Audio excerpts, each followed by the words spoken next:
Tonight, a community gathers for a vigil to honor the victims of the Vaughan condo shooting. As a community, we are still very much in a state of disbelief.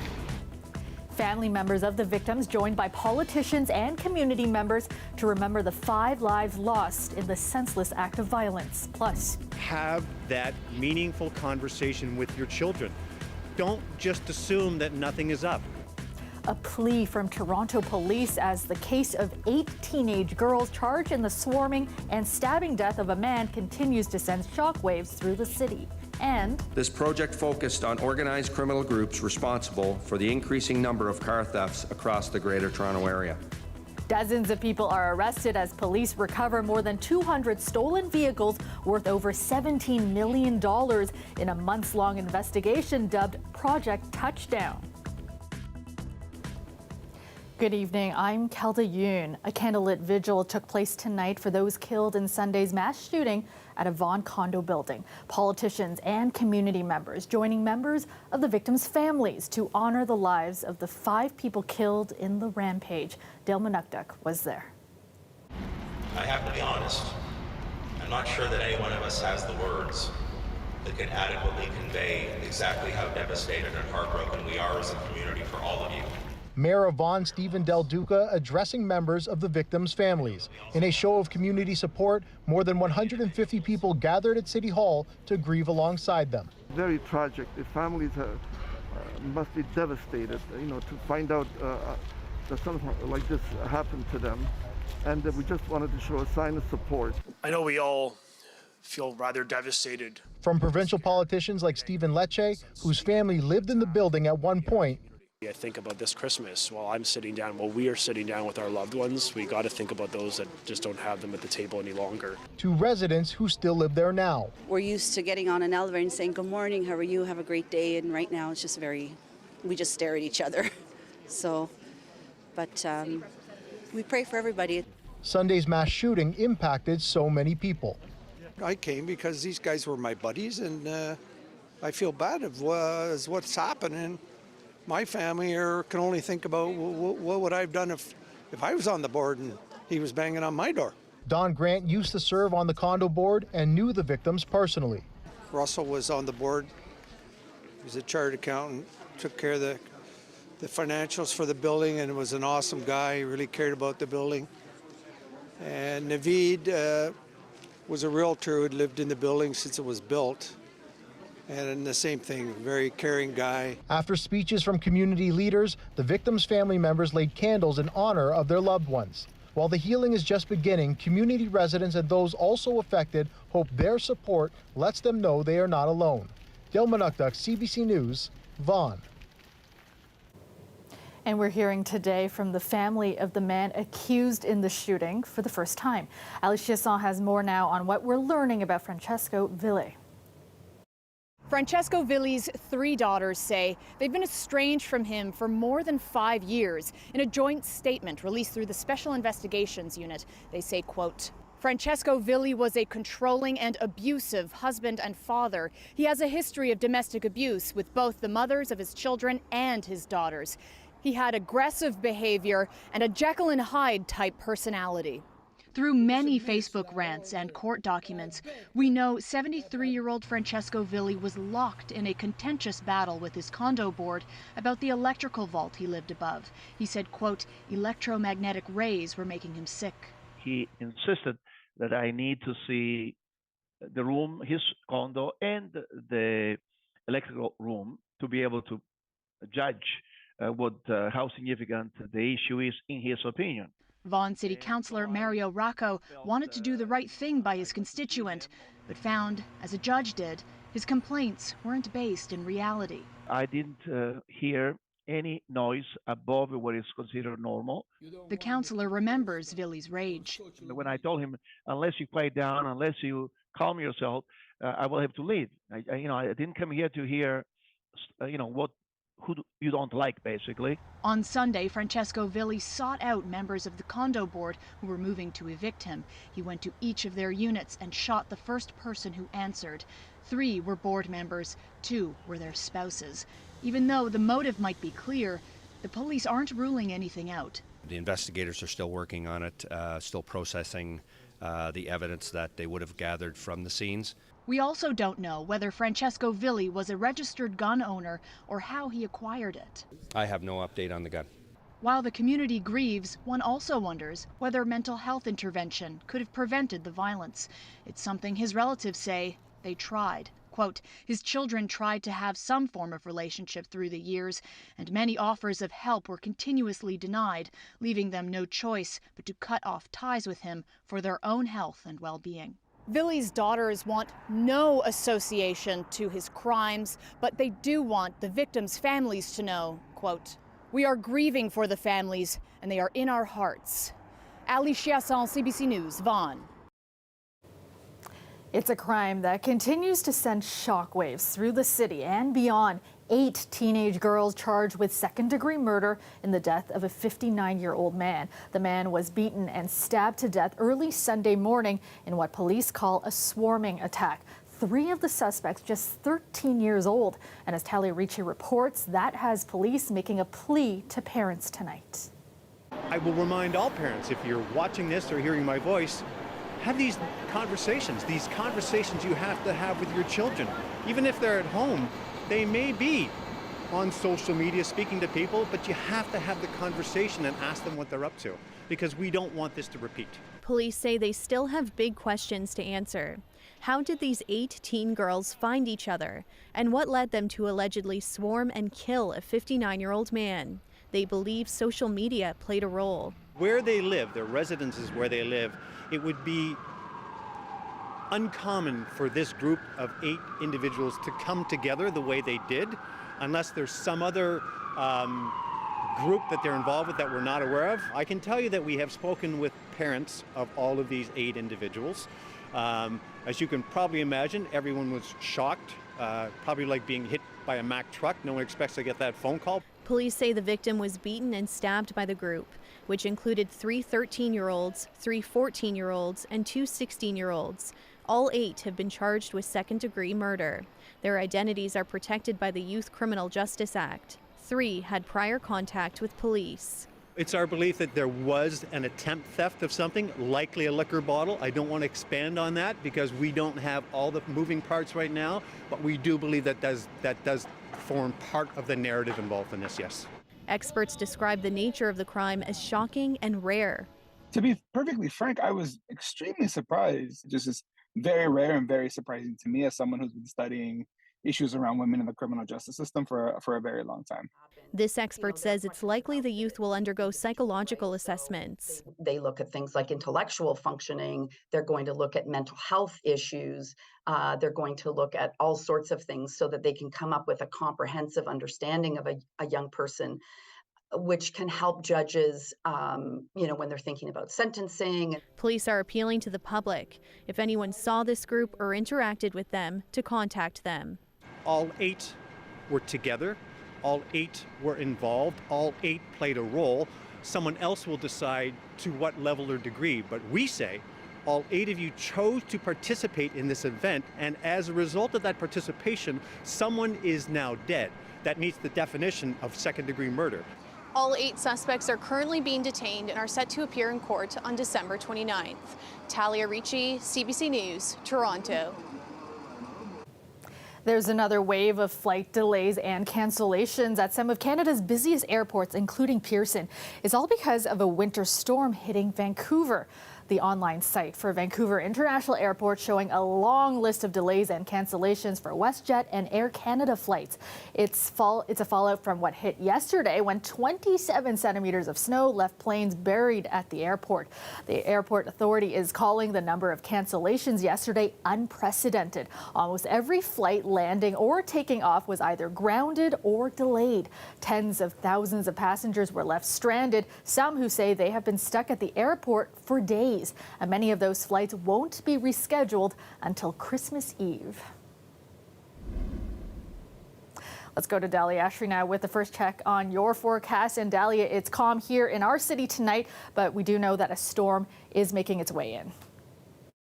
That's right, Cal. Though we were a little spoiled today, Mother Nature was on our side because Mother Nature knows what's coming around the corner. We are expecting some rain tomorrow, a little bit of snow, but mainly the big story for this week is Friday. We're anticipating that big blizzard on Friday. The daytime high in Toronto is 0 degrees today, a little bit below seasonal temperatures. Usually, typically, it'd be 1 degree, a little cooler out in southwestern Ontario. And really what we're anticipating here over the next few days is there's a weather statement that's been issued Thursday. So tomorrow we are expecting during the day some rain, and then by the evening it'll start to be a wintry mix. We're going to see that there's snow and rain mixing in overnight heading into Friday. We're going to see a little bit of that snow. So again, there's a traces during the day. On Thursday around 4 p.m. it really starts to intensify overnight, and then by Friday we really start to see it pick up. We could be seeing 1 to 3 centimeters, maybe even up to 10, depending on how it turns out. But we are seeing that a blizzard is anticipated, and we'll have more on that later on in the show. Tonight temperatures will drop overnight to a low -3. Factor in the wind chill, feel more like -9. And again, tomorrow 4 degrees for the daytime high, but don't let that fool you because there's some rain and snow on the way. Okay. Thanks so much, Dahlia.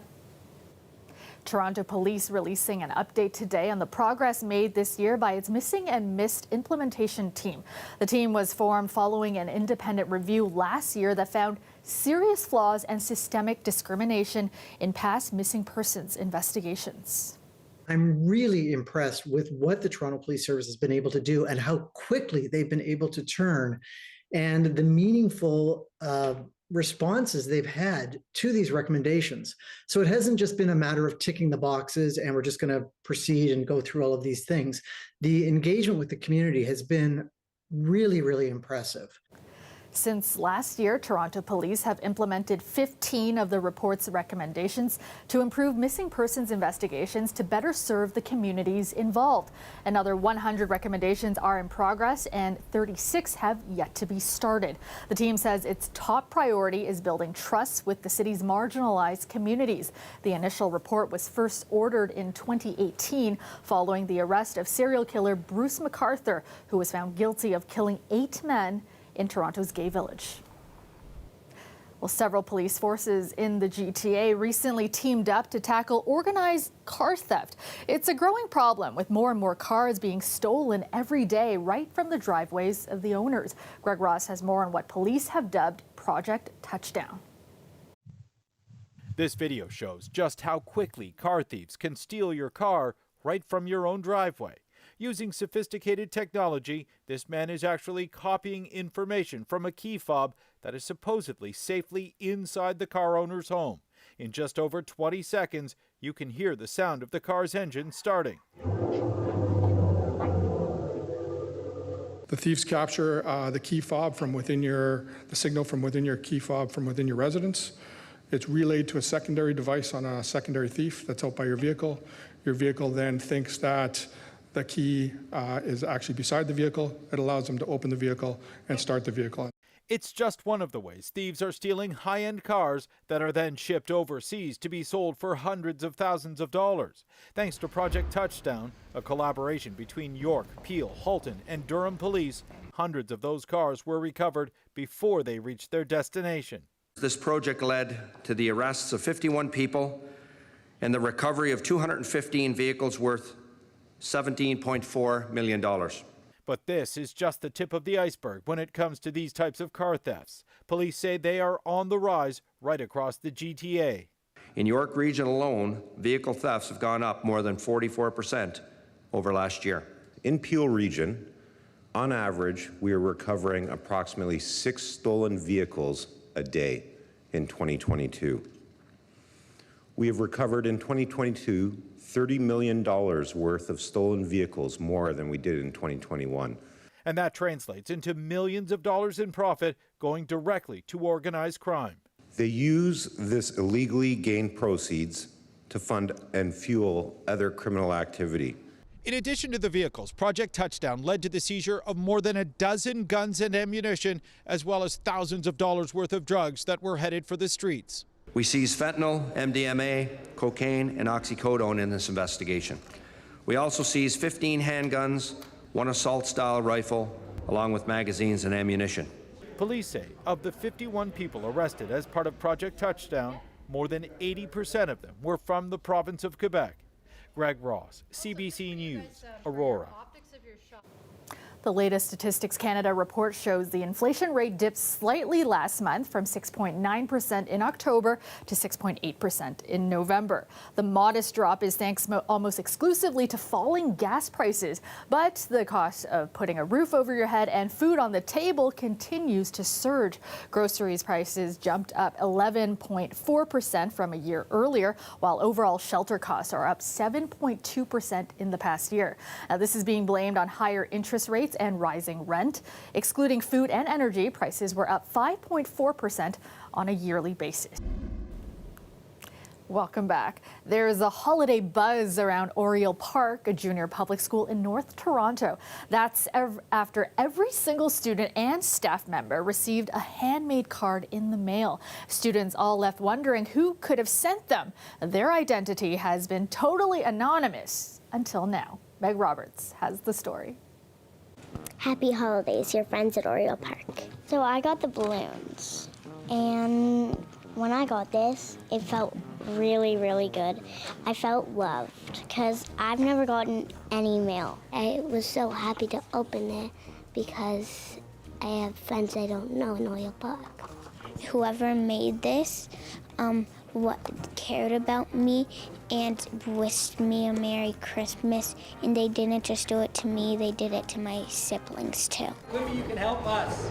The students were interested in doing something that fell into our goal at Oriole Park, which is to make every child feel like they belong.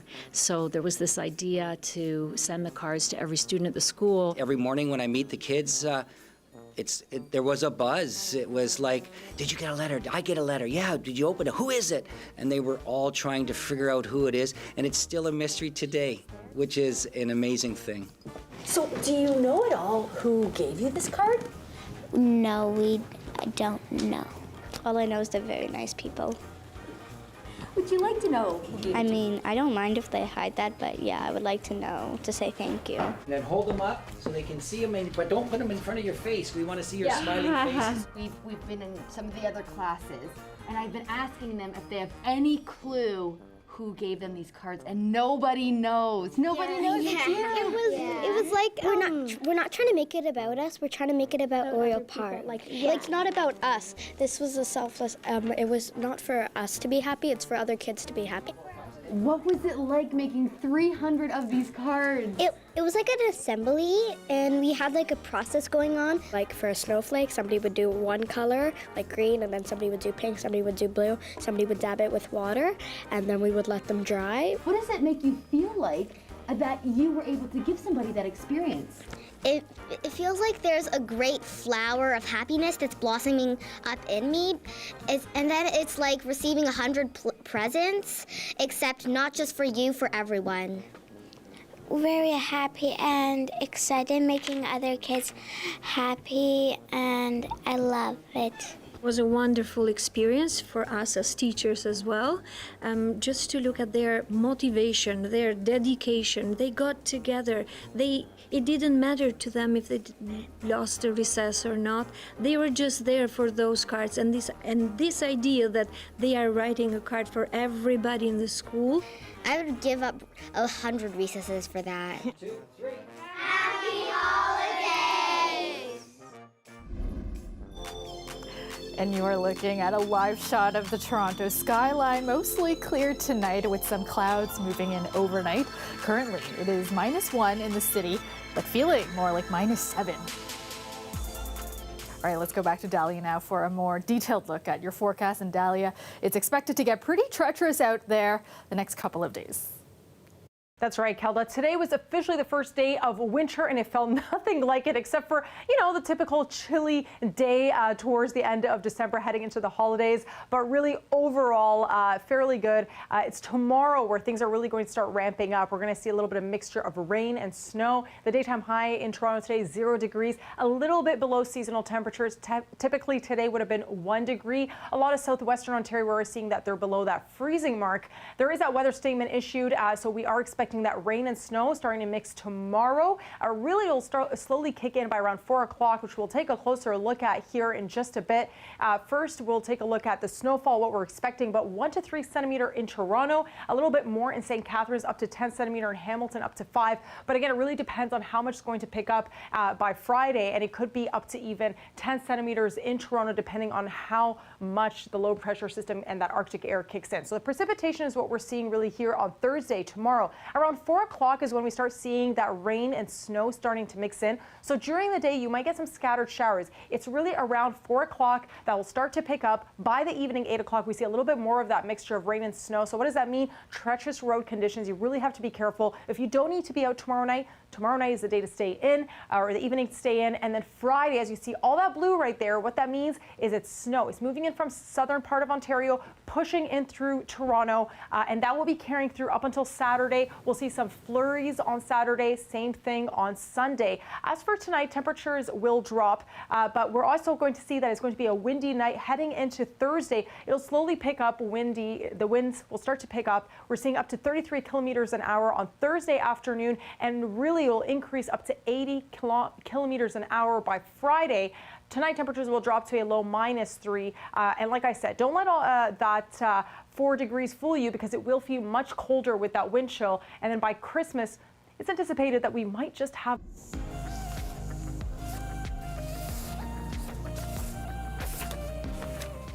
Finally tonight, time to celebrate some very good boys and girls. The Toronto Police Dog Services 2023 Crime Stoppers calendar is now available. Currently have about 34 dogs right now at the Police Dog Services unit. We had a lot of dogs put their paws up for the calendar shoot. Unfortunately, only 12 could be selected. The Crime Stoppers board had a very difficult task of selecting which pictures to use, and I'm sure that the dogs that weren't featured this year will hopefully be featured in 2024. These police dogs have been working hard all year tracking down criminals, missing people, searching for narcotics, and detecting explosives. You can purchase your calendar at 222tips.com. And that's our show for you tonight. Thank you so much for watching. Maribel Tarouk has your next local newscast tomorrow at 6. I will see you back here tomorrow night at 11. Have a great night, everyone.